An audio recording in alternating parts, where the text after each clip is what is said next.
Welcome back, and I'm here with Naomi Matanick from Hang Ten Therapeutics, located in Santa Monica, California. And we're going to chat and delve a little deeper into sensory integration and baby-led weaning. Yeah, absolutely. Thank you for having me. And yeah, so today we're talking just a little bit about introductions to feeding, whether you're using a sensory oral motor approach or baby-led weaning or a combination of both, and how you can best support your infant in that process.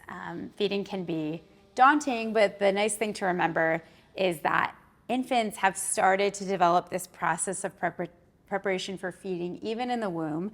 They're developing sucking, swallowing, and even more complex tongue movements before they're born. So just remembering that they are getting ready for this process, just like you are. So when we think about feeding, whether we're choosing the sensory oral motor approach or baby-led weaning or a combination of both, there are some stages of development that we want to make sure we're supporting the infant through for safe and enjoyable feeding.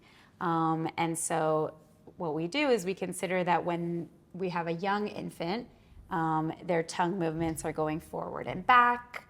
The next thing that's starting to happen is an up and down movement of the tongue to the palate, as well as then we progress to some munching, some diagonal movement of the tongue, and some lateral movement of the tongue.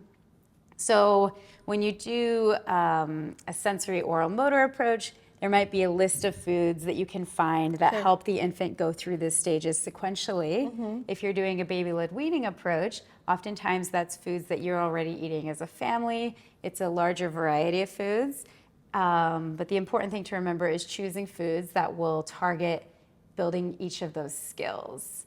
Something else we can think about with both of these approaches is the gag reflex, and knowing that the gag reflex starts in the front of the mouth and then progresses further back. So even beyond foods, letting your infant put their hands in their mouth, play with toys. Some reasons that baby-led weaning can be really cool is there's an opportunity to try a larger variety of foods. They're getting to eat foods that you as a family are eating at home. Sometimes it can help with the progression of those oral motor skills. But then as a whole, remembering there's 3 things I want to go over to make sure every infant has before they go to solid foods, which the biggest one is going to be postural control. Can they sit upright?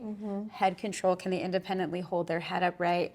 And are there no airway restrictions or swallowing inefficiencies?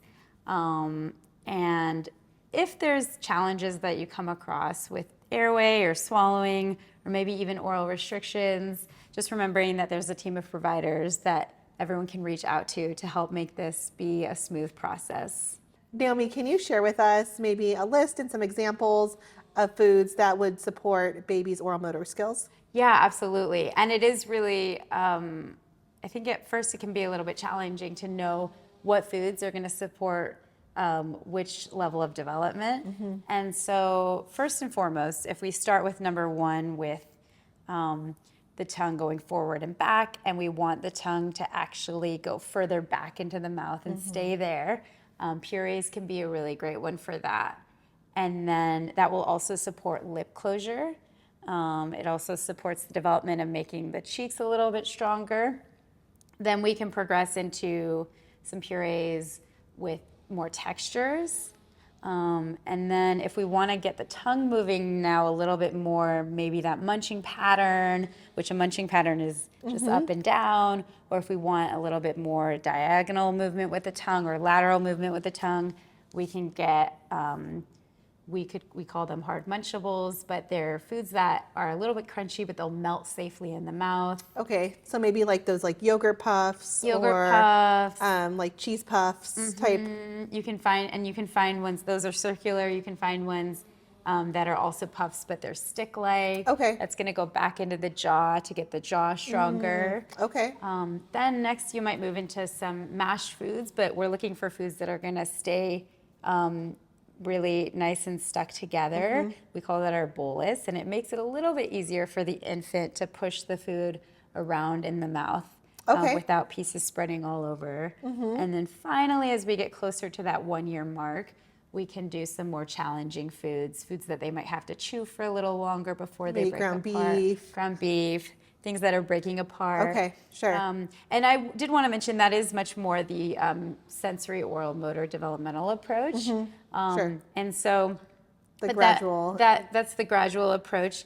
But if you are using baby-led weaning to develop some of these motor skills, there is definitely different ideas available to you to kind of say, hey, what kind of foods at this stage would also help build these As long as you're sort of diversifying it. Diversifying it is important. Yeah, keeping note. Yep. Yeah, diversifying it for the sensory components, diversifying it for the motor components, and also recognizing in terms of making feeding playful and exploratory that your infant is still relying on milk for their primary nutrition for the majority of that time up until they're 1 year old. Sure. And it's at that 6 month and plus mark where they're getting to start exploring these foods, maybe 1 to 2 times a day, then 1 to 3 times a day, where it's becoming, the food is really helping them build the motor skills and it's helping develop the sensory systems.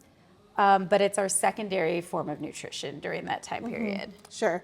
That's what I often tell the parents too is, just put it in front of them, have them introduce the foods to them, but it's not necessary that they finish everything on their plate because, it's just more of a toolbox for them to sort of like feel and get messy. It's okay if it ends up on the floor. It's all part of the experience and the process. It's all part of the process. And one fun fact about food exploration, no matter the approach, the sensory approach, the baby-led weaning approach, is anytime an infant is touching a food and squeezing it, whatever they're feeling in their hand, however the food is breaking apart in their hand is exactly what will happen in the mouth. So it's actually teaching them what's going to happen in the mouth before they put it into the mouth. And safety is going to be a huge thing for kids, no matter the approach you're using. So let them play with it, let them break it apart, and then they will put it in their mouth when they're ready. Thank you so much again for joining us, Naomi. Please follow us, Fika Newborn, Elevating Parenthood with Timeless Wisdom.